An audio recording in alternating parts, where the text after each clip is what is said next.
ఈ మొత్తంలో ప్రధానమైనది. ఏంటిదా లాస్ట్ మాట?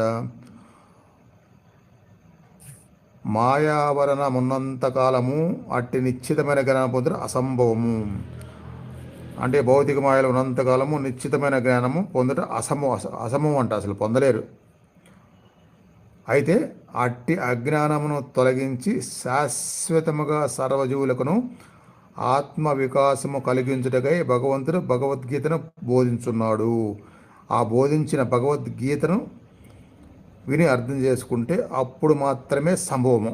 అంత మాయతో కూడుకున్న దాన్ని లేకుండా చేసి జ్ఞానాన్ని పొందడానికి అప్పుడు మాత్రమే సంభవము. భగవద్గీతను అర్థం చేసుకొని వినటము, దాంట్లో సారాంశం మొత్తము అవగాహన అయినప్పుడు మాత్రమే సంభవము అని ఈ మొత్తం సారాంశంలో ప్రధానమైన పాయింట్ అన్నమాట.